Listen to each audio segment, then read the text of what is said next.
Hello, my name is Joe Milam. Put my contact information over here. We're going to be talking about least expensive capital. Least expensive capital. This is an easy one. I bet you know it. Revenue, net income. Number one, least expensive capital available for your business. Everything else is secondary. Everything else is way down the list. I mean, it's really lower than 13. But point is, number one, debt's way down here at 13. Equity might as well not even be on the page. But I had to put it here because we got to talk about it because a lot of you have questions around it. 117, way down the list. Nobody cares about your equity. Just stay down there. Revenue, net income. This is the least expensive capital you can raise for your business. And guess what? It's 100% on you. 100% based on your abilities to identify a pain or a problem that a prospect has, and you creating a product or a service that solves or addresses that pain or a problem, and getting that prospect to pay you and to become a client. That is the easiest way to raise capital for your business.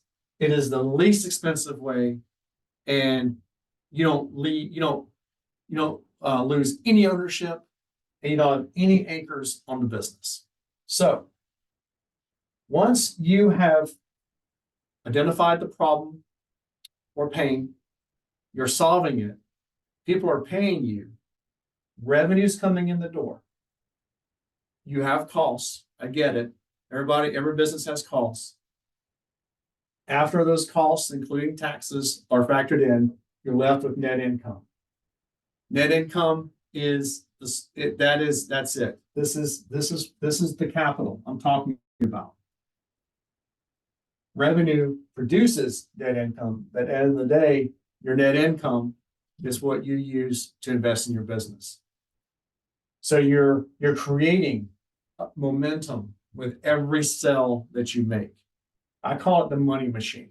The money machine is the concept of solving a problem over and over for more and more customers, getting paid more and more money, creating more and more net income, adding to your ability to invest back into your business. So this is where you start. This is where every business should start, by proving the business has legs, is to produce revenue, net income, reinvest, get more efficient. With every single dollar of revenue you create, find ways to be more and more efficient with the costs and the structure of your business, so your net income goes up further and further over time with the more experience that you get.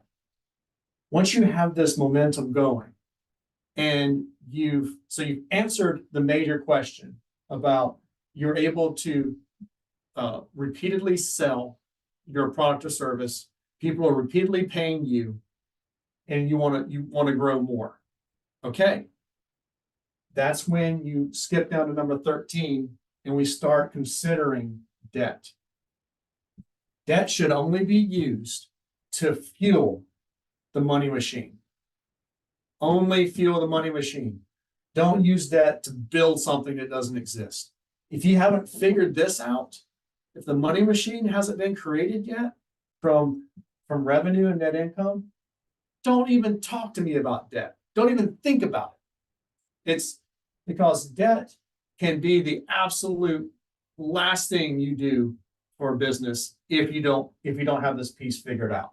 So debt should only be used to expand and grow the money machine. I have a crazy formula, ratio, whatever you want to call it. But for every dollar you spend in debt to create and add to the money machine, you better return $4. So that more than covers any fees on the debt, and it adds to the money machine. It adds to your revenue, your net income. I get it. You might be getting less than 4, whatever, hopefully more.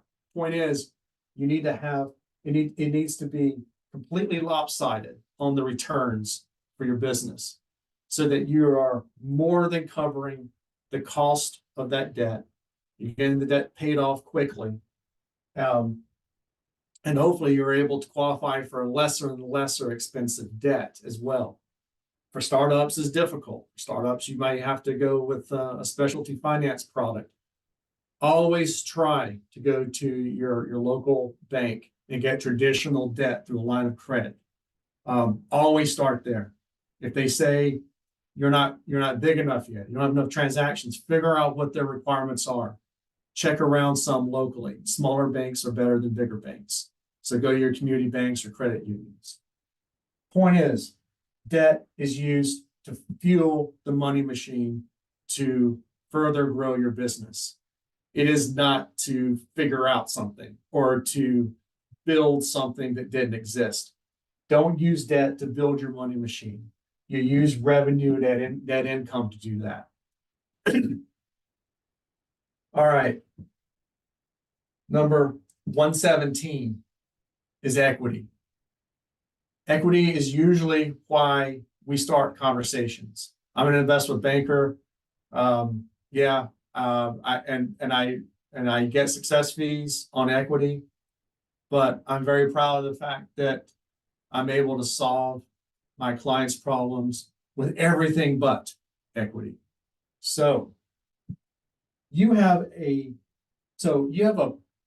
95.95% chance of not raising early stage capital.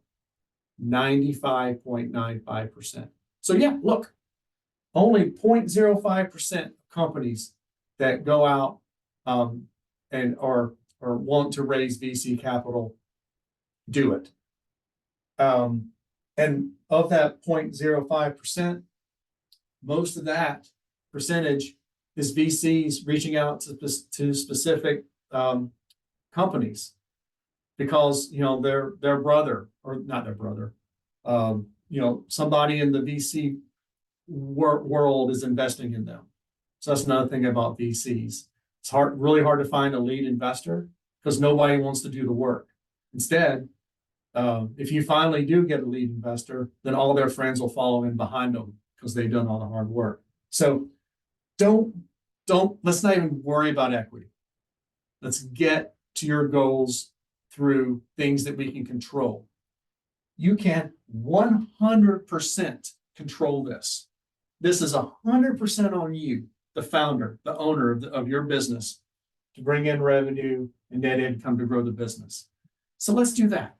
Let's go with what is 100% chance of success versus 95.95% for failure. So every business is different. I'm sure you're sitting there, well, Joe, what about this or that? Reach out, DM me, email me, whatever. Let's talk. Let's dig in. We'll do a whiteboard session just like this, and let's see what we can do to help make sure that you're taking advantage, least expensive capital, and forgetting about equity for a while.